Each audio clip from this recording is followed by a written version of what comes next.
Good afternoon, everyone, and welcome. My name is Mike Hare from the Bacini Polling Group, and it's my great privilege to welcome you here today for this remarkable ceremony that, originally considering my remarks, I thought was 60 years in the making. And quite frankly, it's 60 years overdue.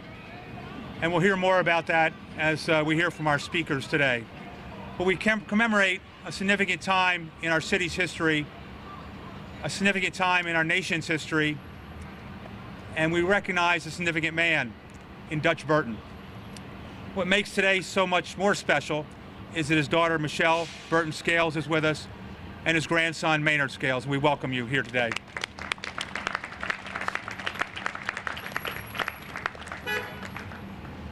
History can be fickle, but it's important. It reminds us of the darker times.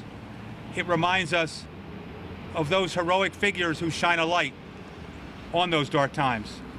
Today's event commemorates all those things. As the choir was singing and that wind came whistling through the trees, I couldn't help but think that perhaps Dutch Burton is here, Colin Seitz, Leonard Williams, many of the heroes of that time, and the unnamed folks who sat in at the Woolworths counter, at the Grants counter, and here at the Eagle Coffee Shop. Today is a significant day. As many feel our country is more divided than ever, it's important to remind ourselves just how divided it was and what heroic acts it took to improve those circumstances. The Bacini Polling Group, we're pleased to work with our partners, the City of Wilmington and the Wilmington Parking Authority, to make today's commemoration a reality. To offer his words of welcome and greetings on behalf of the City of Wilmington, please welcome our Mayor, Mike Przicki.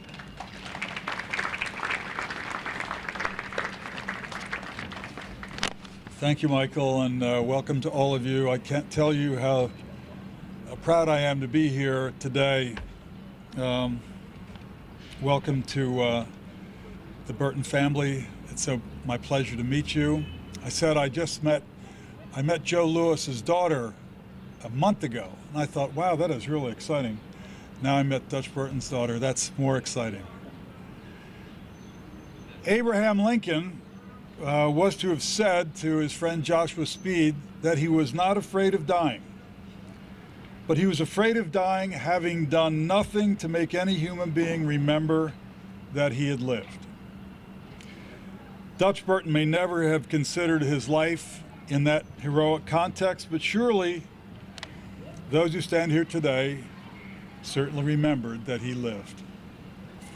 This place for Wilmington, to me, is as hallowed ground as any in our city.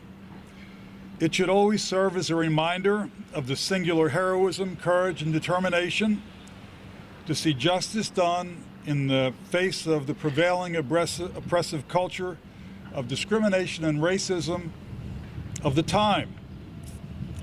And it should also be a reminder that the unthinkable treatment of African Americans took place here in our city. Not in the far distant past, but in my lifetime. In my lifetime. It would be satisfying to all of us gathered here today to reflect on these past events as relics of a darker day, that the work of Dutch Burton, Lewis Redding, Leonard Williams had expunged racial injustice from our midst, but we know this is not the case. There's so much more to do. Then let us then use this day and this place to be a constant, unremitting reminder of the work that needs to be done. Let us be inspired by this moment to commit to a better city for all of its residents, a more prosperous city whose prosperity is shared, a more just city, a city Dutch Burton and Lewis Redding would be proud of. Thank you very much.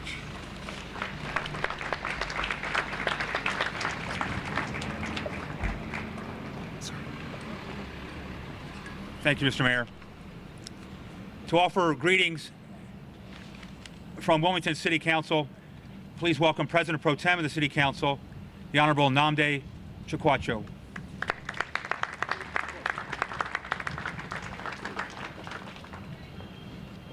Afternoon, everyone. On behalf of City Council President Hanifa Shabazz, who couldn't be here, I would like to just recognize a couple of our council members who are here. The council member for this very district, Councilwoman Michelle Harley.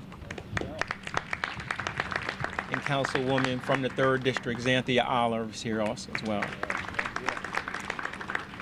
As a history major, I love history, and I love feeling good about the history of Wilmington. As a personal quick story, I was in Alaska serving, and I was in Fort Fairbanks, Alaska, in Fort Wainwright, and I was on post duty one weekend, and we were in the automotive garage, and I went into the automotive shop, and they had the sink there for eye emergencies, to wash your eyes out, and it said, Speakman, Wilmington, Delaware. And I'll tell you, I never felt prouder. And I'm sitting there looking at this sink like, hey, I know where Speakman is. It made me feel so good. And it's the same type of moment of being here.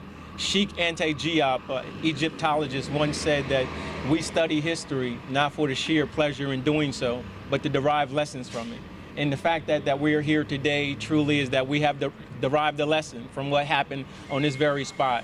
So to commemorate it in my own special way, I, as a poet, I composed a few words, and it's called Together We Move Forward. Today we move forward as we honor our past. Today we move forward, breaking down the walls which separate us by race, color, and class. Today we move past yesterday's racial hate, putting love in its place. Today we move forward by not forgetting, but being intentional in our efforts to remember from which we came, to remember the racial hate, and to look back at it with shame. Today we move forward by remembering Councilman Burton's name, by not disregarding it, but recognizing our community's pain. Today we move forward so that our children and our children's children will know what happened here. That is the way we ensure that such a thing will never, ever happen again.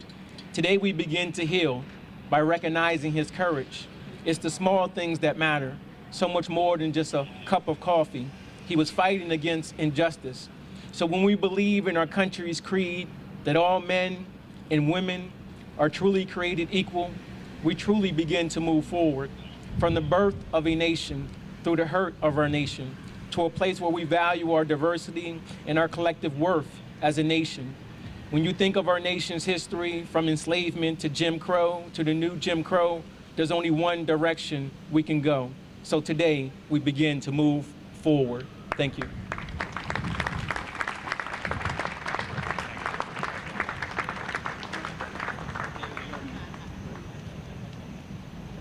I mentioned that today was celebration was 60 years overdue. Someone who recognized how overdue this was is our next speaker. More than 20 years ago, in his first stint on Wilmington City Council, Sam Guy put forth a resolution urging the Wilmington Parking Authority to make such recognition as we do today. Then when he returned to City Council in 2016 and 2017, he put forth another resolution asking that we encouraging the Parking Authority to recognize Dutch Burton and what happened at the Eagle Coffee Shop. Today that's happened, and much because of his efforts. Please welcome Councilman Sam Guy.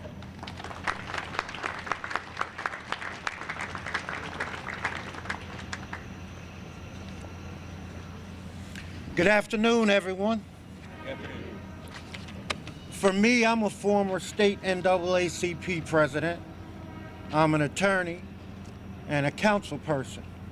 And so there's an intersection of a lot of stuff that's deep down in my soul about what happened and about what we're doing. And it brings joy to my heart to see this day come.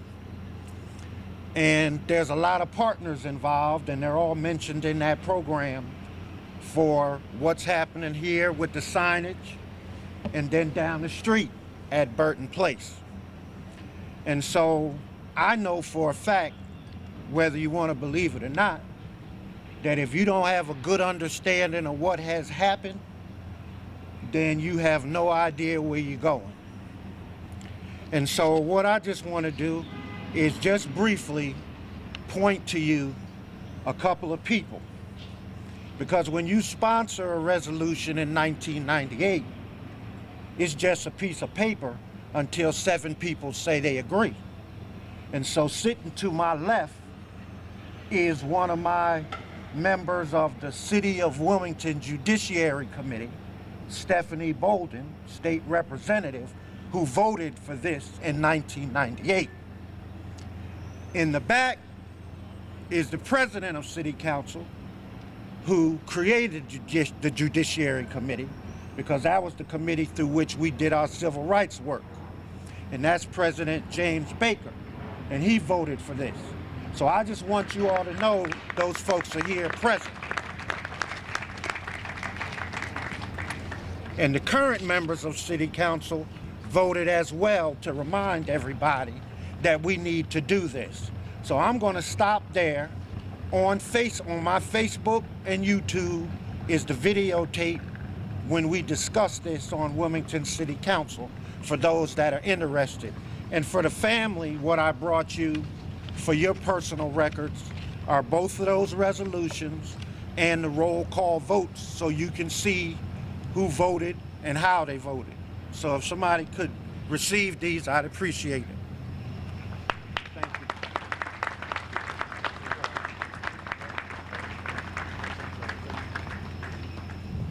Thanks, sir.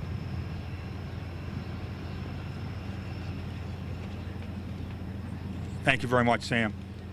As I mentioned, this project built by the Buccini Polling Group, when we first acquired the then condemned former Midtown parking garage, the city of Wilmington, before they'd issue a demo permit, said, you must commemorate what happened at the Eagle Coffee Shop. This was in 2013. And it seemed a little remarkable that the Supreme Court decision was 1961 and we're having that discussion. But we certainly embrace the idea for the obvious reasons that we all recognize today. This should be commemorated, and we're proud to be part of it. To speak on behalf of the Buccini Polling Group, please welcome its co-founder, Rob Buccini.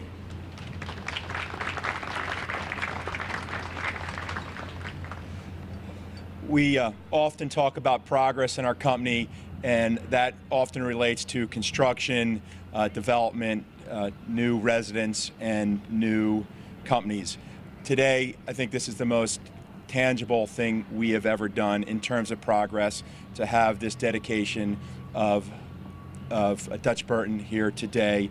It's incredibly inspiring to be part of the program today, and I cannot tell you how thankful we are to be here and represent the Buccini Polling Group, how flattered I am. I was thinking about today's event last night with my 4 children, and I couldn't be more proud to explain to them last night what was happening today, especially my 15-year-old daughter, who, all the things that she sees on TV today. It was really eye-opening for her to understand how we got to where we were today. And on behalf of the entire Buccini Polling Group, we're just incredibly grateful to host this today, and very thankful to meet the Burton family. So thank you all very much.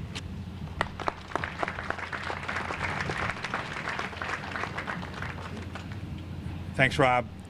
Our next 2 speakers will add a historical perspective. Our first speaker will discuss our personal reflections on Dutch Burton. She has been certainly an advocate for Dutch's legacy as the longtime sponsor of the Burton Phelan Scholarship. She was a former colleague of mine on City Council and a great friend. Please welcome State Representative Stephanie T. Bolden.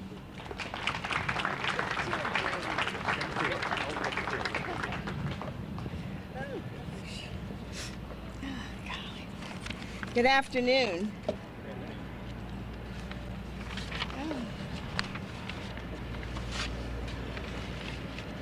First of all, I'd like to say thank you to and recognize Mayor Prizicki, the Buccini Polling Group, Rob, all the members of Wilmington City Council, Penrose Holland County Council, our past Senator Margaret Rose Henry, and all other elected officials and people and the family of William Dutch Burton. It is a pleasure to be here and to be part of something that is so tremendous when you look at the history that we have in the city of Wilmington among African Americans.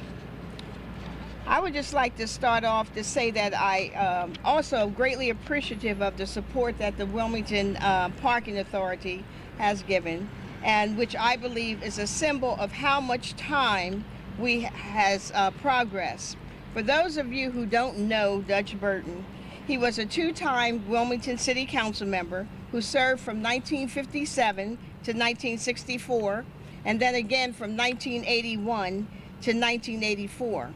He organized many sit-ins in front of Wilmington's businesses that refused to serve African Americans. Some of you may remember Kresge's that used to be here where we couldn't eat at the counter.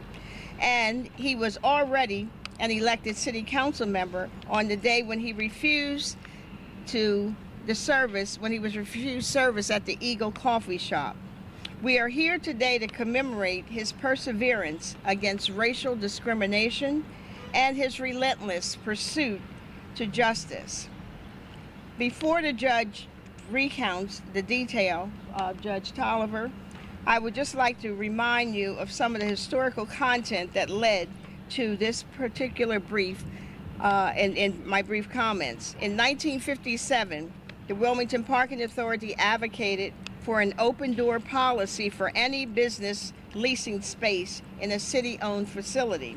In 58, Burton was refused service at the Eagle Coffee Shop.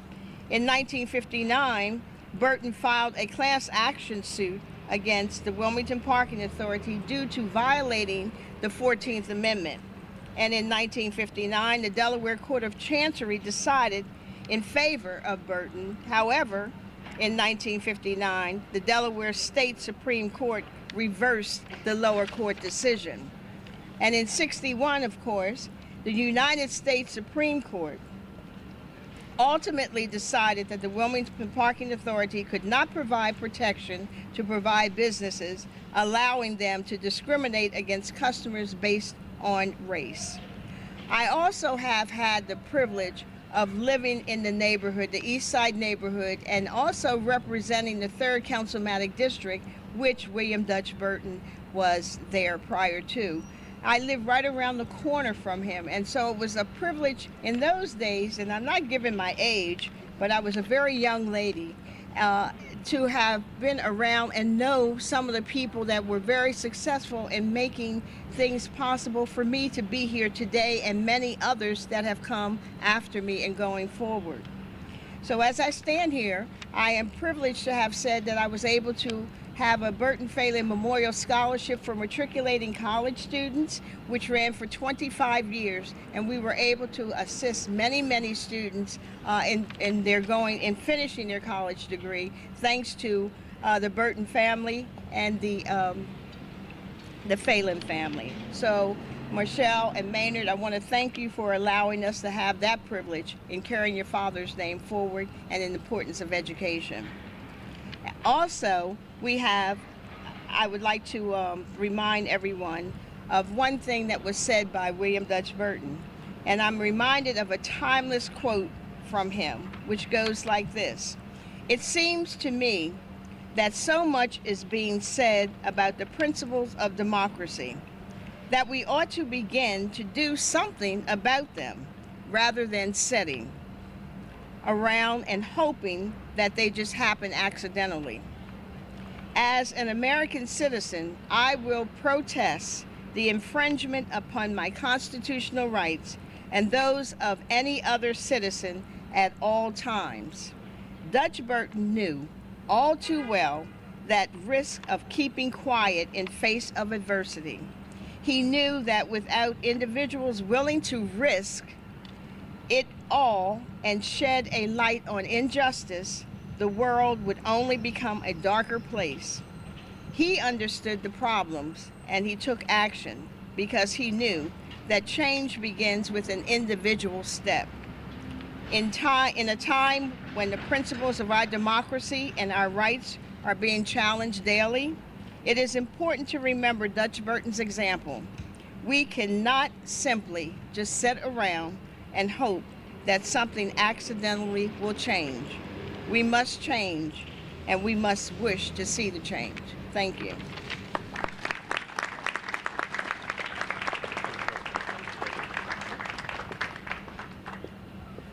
Another footnote, and we'll hear a little bit more about the State Historic Marker Program later from one of our speakers, but the way it essentially works, we worked with the City of Wilmington, the Parking Authority, et cetera, and the State Archives to get the proper verbiage on the plaque, and then the plaque is typically funded by legislators. And we want to acknowledge State Representative Stephanie Bolden, as well as Senator Margaret Rose Henry, who made this possible. And I think it's also appropriate that we acknowledge you, Senator Henry, upon your retirement from the Senate, for all you've done for people in our city, a strong advocate for people's civil rights, a tireless champion, and we'll miss you. Thank you.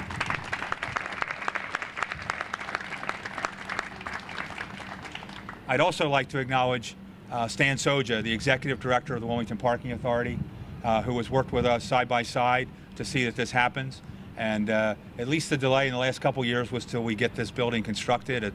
Many of you who were in the downtown know this was a difficult area to traverse for some time, but Stan is a great friend of this city, a great champion for the city, and a great partner in this project. Thank you, Stan.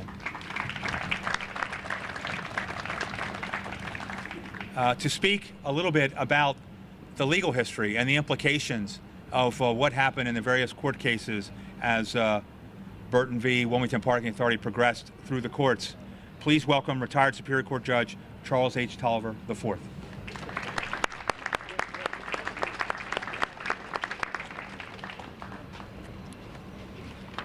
Notice Mike said to speak a little bit. Underline. We've already been given time restrictions. And don't let the notebook fool you. I carry notebooks wherever I go. Welcome, as everyone else has said, and it's my pleasure to be here. My role is simply to highlight the legal aspects of the controversy that culminated in Burton versus Wilmington Parking Authority. And I can see the wind does not respect my notebook. I would like to briefly outline, and please don't worry, I'm going to keep it brief, what took place. And we're going to start with a factual base because it's important. As Sam Guy said, you have to remember the past to know where you're going in the future. And briefly, let me suggest to you that the facts reveal the Wilmington Parking Authority bought this property. There were 4 parcels of land, and the relevant time is 1957 to 1961 for $1.8 million, and they immediately began leasing the property in 1957. In April of 1957, the Eagle Coffee Shops entered into a lease with the Wilmington Parking Authority, and it was a multi-level space with no entrance from the Parking Authority, and that's relevant for a couple of reasons. No quote-unquote coloreds or quote-unquote Negroes were allowed as patrons in that facility. The Wilmington Parking Authority, and I'm sure the Puccini Polling Group wish they could have gotten this kind of deal, spent a tremendous amount of money getting tenants, and particularly the Eagle, to move in. They did the building renovations, structural, they agreed to maintain, they provided gas, they provided heat, all for the princely sum of $28,700 per year. It also did the basic construction inside the Eagle Cafe. And as an interesting note, the Eagle Cafe agreed to obey all applicable laws and statutes of any federal, state, or municipal authority, which is really kind of interesting because they didn't. In August 1958, and the date is uncertain, at least I couldn't find it, Councilman Burton parked his car in the parking authority, walked outside, walked around to the entrance of the Eagle Cafe, asked for and was received service. He subsequently consulted Lewis Redding, the first African-American member of the Delaware Bar, and they filed an injunction, action seeking an injunction to prevent the Eagle Cafe from continuing its racially discriminatory practices. An interesting note, prior to that date, there were 6 or 7 Chrysler workers who had suffered the same refusal of service, and consulted with another African-American lawyer, Frank Hollis, who referred them to Mr. Redding, and Mr. Redding consulted with Dutch Burton, and they decided to initiate the litigation at that point in time. On April 15, 1959, Vice Chancellor Marvel in the Delaware Court of Chancery held that the 14th Amendment applied to the operation of all aspects of this structure. The Wilmington Parking Authority was required to negotiate leases and mandated compliance with the 14th Amendment. The Parking Authority had argued, interestingly enough, that we didn't have anything to do with what they did. All we wanted was the money from the lease. Marvel said, doesn't matter. They have to, it's a function, it's state action. You must comply with the 14th Amendment. Unfortunately for the plaintiff, on January 11, 1960, the Delaware Supreme Court reversed. They said the Wilmington Parking Authority had no control of the operation of Eagle and did not involve itself in discrimination against the plaintiff, and that the action was private. And not to bore you with the technicalities of it all, but state action, in order to invoke the 14th Amendment, you must have state action. The Delaware Supreme Court said this is purely private. We don't have anything to do with it. And there was a statute which allowed restaurateurs to refuse service to people that would be objectionable to the majority of its patrons. Now you can read between the lines on that one. In any event, the Delaware Supreme Court made an interesting statement in its opinion. It said, we neither condemn nor approve such private discriminatory practices, for the courts are not the keepers of the morals of the public. I would respectfully disagree, and so would most people at this point.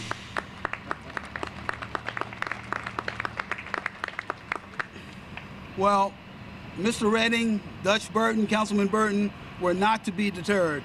They pursued the matter to the U.S. Supreme Court. Fortunately for us in the city of Wilmington, and I will tell my age, I was 11 years old when this took place. No, 10 years old. Disagreed, and that indicated that there was a direct connection to the operation of the Eagle Cafe. It was a matter of state action. There was mutual benefit, and you have to understand the parking authority was intimately involved in the construction and maintenance inside and out and of the Eagle Cafe. And the U.S. Supreme Court held there was mutual benefit. The patrons who came to the cafe had parking, and the parking authority got business from the cafe. In short, it ruled that the operation or the two entities were interdependent, and ruled when the state leases public property in the manner for purposes shown here, the presumptions, the prescriptions of the 14th Amendment must be complied with by the lessee. The Supreme Court, in short, found that this was the operation of this building with public funds, built by public, with public funds, and helped operated with public money, was a state facility. There was state action, and any lessee had to comply with the 14th Amendment. To the extent, and it was a 6-3 decision, the dissent was not based upon the disagreement, but simply whether or not there should have been a different finding from the Delaware Supreme Court on the Landlord Act. The bottom line, and but for Mr. Redding and Dutch Burton and a number of others, this definition of state action wouldn't have occurred, at least at that point, if who knows when. The bottom line was when you have government-sponsored or overseeing activity, provided an opportunity to conduct activity, it's state action which has to comply with the 14th Amendment. All that to say is the U.S. Supreme Court got it right. Vice Chancellor Marvel, whom I had the pleasure of appearing before, got it right, as did Chancellor Seitz in the Belton versus Gebhardt case 6 years earlier. We have a rich history of people rising to the challenge and they did in this case, and we must always be mindful that unless you're willing to fight, and I think this is what Representative Bolden was alluding to, then you're going to be forever doomed to a certain amount of misery. I would also acknowledge my colleague, Judge Herlihy, whose father represented the Eagle Cafe, and along with a couple other people with Delaware, we've always had excellent legal representation. It wasn't genetic because it didn't make it to Judge Herlihy, but who is my friend. I thank you for listening to me. It was a little bit more involved and it's trying to simplify a complicated principle, but I'm pleased to have had the opportunity to say we solved problem, discussed the problem, litigated the problem, and we were ultimately vindicated. But for Councilman Burton, Louis Redding, and a number of other people, I would not have been able to serve on the Delaware Superior Court, would not have been able to be a member of the Delaware Bar, and it's something I will be forever grateful. Thank you.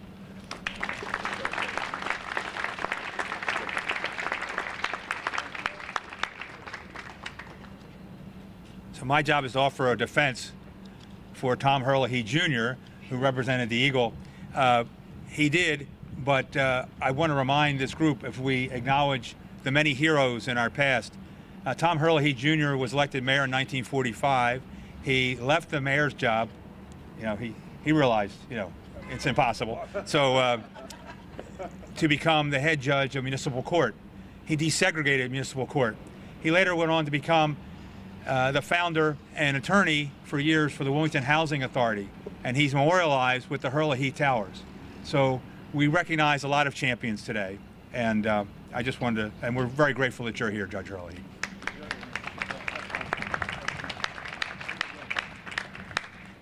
I think that Eagle tie, really, that cost you some votes, but so we unveil a state marker, and you've seen them around the state, and hopefully you take time to read these significant accomplishments that they recognize.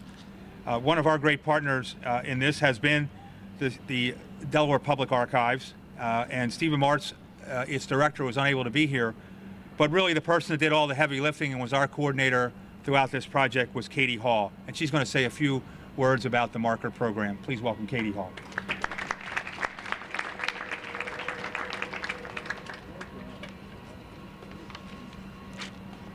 Good afternoon, and thank you all for coming out to help us dedicate Delaware's newest historical marker.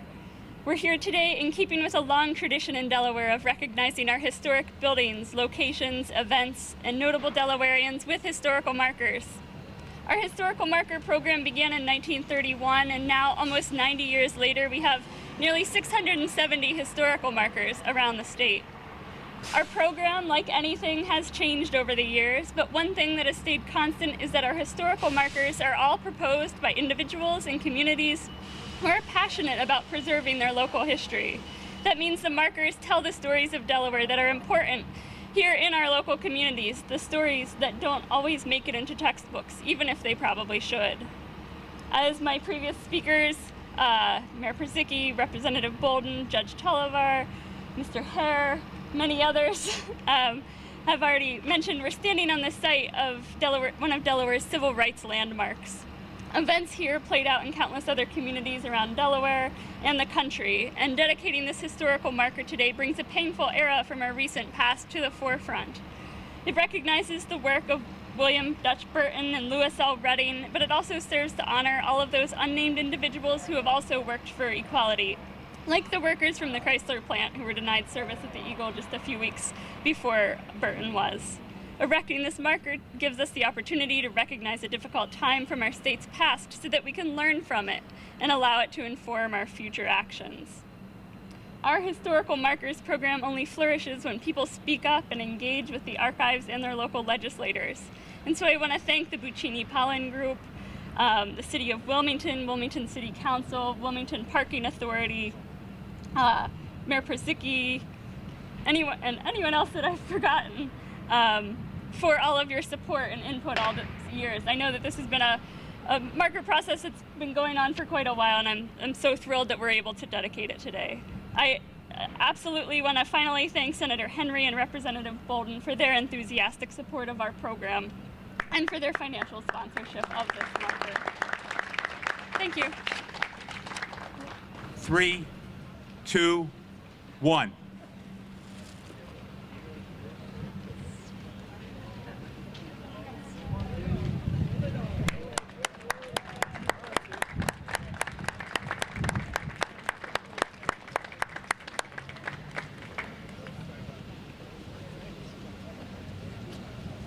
We'll give another 30 seconds or so for photos, and we'll move down the block to unveil the street sign.